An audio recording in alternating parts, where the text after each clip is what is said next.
Hi, Mikel. A first home defeat of the season on Sunday. Just wondering what the reaction has been like around the training ground and among the players since then. The reaction has been excellent. We took a moment to bring the temperature down, to pause and to reflect and ask two questions. One is, how do we feel? And how do I feel myself? And then how we want to live the next 4 months. And it was so encouraging and beautiful, because what came out of that is very simple.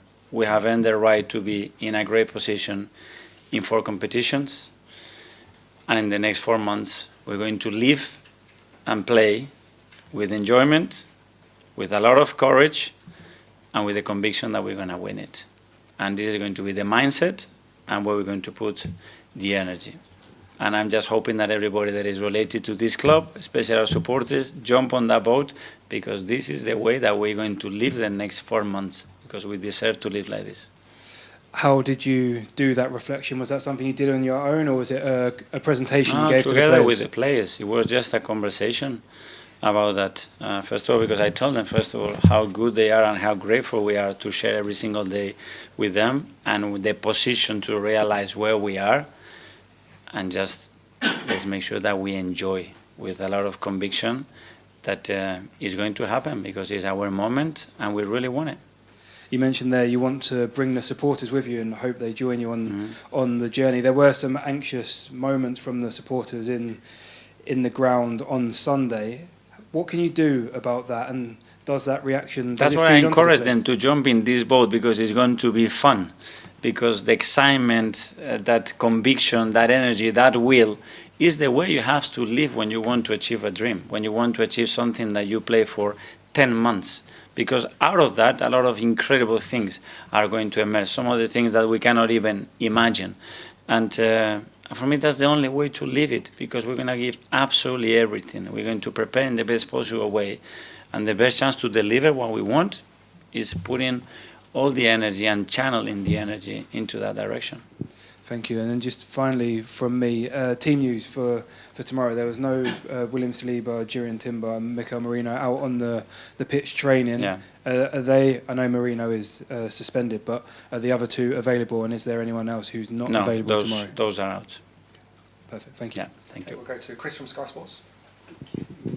Hi, Mikel. Hi. You mentioned bringing the temperature down. Was that because you're potentially feeling it from outside and also in the stadium? No, it was because of the hectic schedule. So we play 4 away games in 4 different competitions, and it was a moment to pause and see who we are, what are we doing, and I said, okay, 4 months, how we want to actually live that. And it's just beautiful what is ahead. So we're going to live with a lot of enjoyment. I'm very convinced, because this team and this player have given us every reason to believe that the outcome is going to be really good. So was that always kind of planned after this game to have a meeting like that? Yes, we do it every 3-4 weeks on international breaks. It's very important to understand the reality versus the perspective, and sometimes you have to look with the microscope, and then you have to put the telescope in, and you have to be able to see everything with clarity, because at the end is that energy that is very important that we need to use in the right way. You talk about perspective. I guess there's been a lot of talk in the last couple of days since the Man United defeat around Arsenal's goals from open play, and also the forwards, some of their stats at the moment. You have scored the second most goals in the Premier League, but is it harder to do when you sort of don't have that outstanding goal scorer, someone who's producing kind of higher numbers than the rest of the team? I don't know, but I saw a lot of incredible talks as well about the team and individuals when we won in Milan 3 days before. It's the beautiful thing about this game. Same players, same team. In terms of your attacking players, though, obviously at the moment in the league, the numbers aren't quite as high potentially as some of the other players in the league.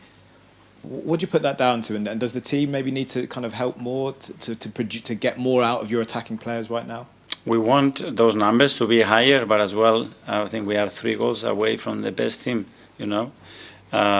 So we are not that far, so the margins are still very small. Maybe they are contributing to a lot, and other players as well, to score a lot of goals or to do other stuff. So we want to be the best in every stat, but it's very important that we can read the stats in the manner that are useful for us, and especially for our players. For someone like Bukayo Saka, who I know is driven by numbers, when he goes through a run like he's going through at the moment, where he's got no goals in 13, how do you read that as his manager? Do you have to have perspective in terms of his age, or is it something that is a frustration for you and him? Yeah, look, in the last 200 games, what he's done. Very simple. Okay, we'll move to James from The Athletic. Hi, Mikel. Hi. Do you feel that in any successful season there comes a point where instead of just next game, you start to look more towards the finish line, like you say, you start to look more at the prize that's in front of you, where it becomes about, we are going to do this now, we're going to take this step together, a kind of turning point. Do you think that's this moment in this season? No, I think it's still very early. I mean, the amount of games that we have in so many different competitions, that's going to be in the last 5 or 6 games, I would say. When you're talking different competition, I'm talking about the Premier League, if it's the Champions League, the moment you are in those semi-finals, then you are very, very close. That we are in the semi-final and with 1 game to play against Chelsea. That's a different story. But up to then, it's, as I said, is put the energy in the things that are going to make us better. And you spoke about the 4 away games, the schedule, how difficult it's been. Obviously, on Sunday you were playing against an opponent who had a free week before. Do you think that's going to be one of the challenges for you in the second half of this season? You hope you stay in all the cup competitions, the Champions League, but obviously it's going to mean a really tight schedule. It's been like this for the first 7 months of the competition, whether it was with the competition league, domestic league and Champions League, or with international players playing for their countries as well. So there is nothing new. The good news is that we have some players back as well now that are going to be helping us, and we are so used to it. So that's never going to be the excuse. Matt from The Standard. Hi, Mikel. Hi. Can I just check with Saliba and Timber, is that them being rested or is those injury issues? No, they have some niggles, and it's a good opportunity now that we make a different kind of work with them to get them in the best possible conditions for the weekend, hopefully. And you were emphasising there the need for it to be fun over the next 4 months. How difficult is that with all the expectation and the pressure from fans and wanting to finally end the title? But it's part of the enjoyment to be in the table in these conversations, in this incredible competition, and that's what we want to be. If not, we have to go and do something else. I mean, if we don't enjoy what we are as a club, well, do we prefer what we were 6 years ago or 10 years ago? No, let's enjoy the moment and let's embrace it and let's make sure that we get the most out of that. And the only way to do it is daily. And do you think the margin for error this season could be a bit bigger in the Premier League in terms of drop points? It feels like even the top teams may be dropping more points than they did in previous season.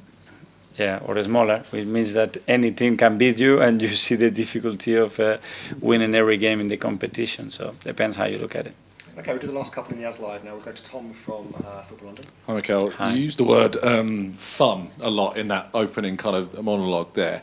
You've got the biggest squad now that you've ever had. As a manager, is it fun to have that many players? Or like when we spoke to Christian a second ago, does that challenge and difficulty and the emotion of leaving players out sometimes ever become too much? No, it's very enjoyable. And they make it enjoyable for the type of characters that we have, but as well the way they live their profession and how much they want to win with us. And that's the only way. And it's not about the numbers, it's about the quality of the numbers and the players that we have, the same with the staff. So it's not about the numbers. I'm now going to ask you a question about numbers now, and I'm feeling quite self-conscious about that. But when it comes to the idea of the stats behind your forwards, in the last 10 Premier League appearances that your 7 forwards have had, in those 70 games, they've returned just 10 goals. I just ask, why do you think that's happened, and what is it that needs to change so that those numbers do go up? Well, it's clearly every situation, every player is different. Obviously, the level of efficiency that we showed in certain actions, it hasn't helped to raise those numbers higher. Some others because we need to produce probably more for them as well. So it's a combination of different factors, but the positive way to look at it. Okay, even though without this, look where we are. So we're going to try to undo that and improve in that area, and then the margin will be bigger. Okay, we'll do 2 more. Firstly, from Kazakhstan Media. Hi, Timur Dusikev, Kazakhstan News Agency. Can you tell us about coming game with Kairat. Did you analyze this team? What's the strengths, maybe sides it has, or weak sides? And can you tell about the main staff who will appear at the pitch? Yeah. Well, obviously it's Champions League, so every opponent is very tough because they are very used to winning. That's first of all. Obviously the conditions that they are coming, it's special because of where they are in the domestic league as well. By looking back at the games that they play against Real Madrid or Inter, for example, I watched both of them. Yeah, they make it very, very difficult for them. So tomorrow we expect a game very similar. We have to be at our best because we want to win the game again, and we'll go for it.